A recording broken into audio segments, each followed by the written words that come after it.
orang-orang memintakan jabatan. Mudah-mudahan kita adalah orang yang paling bertakwa di antara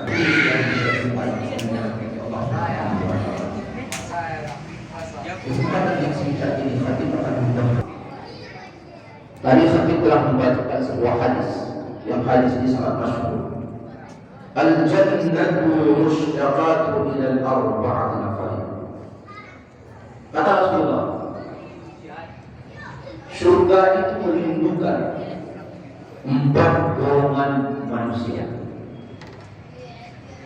Siapakah di antara 4 itu? Apakah termasuk kita di dalamnya?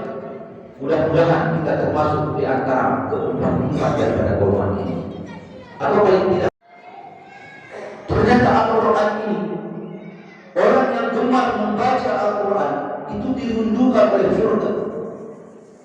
Dan salah satu amalan yang mampu diberikan kepada kita, orang yang mengamalkannya akan diberikan syafaat yang akhir adalah orang yang membaca Al-Quran. Itulah yang pertama. Yang kedua, kata Rasulullah, wa hafizul lisan. Surga itu akan merindukan kepada orang-orang yang menjaga lisannya.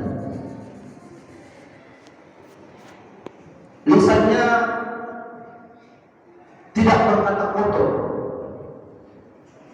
lisannya tidak mencaci maki, lisannya tidak menghujat, lisannya tidak menyakiti, tetapi lisannya membuat orang menjadi tenang, menjadi damai dan bukan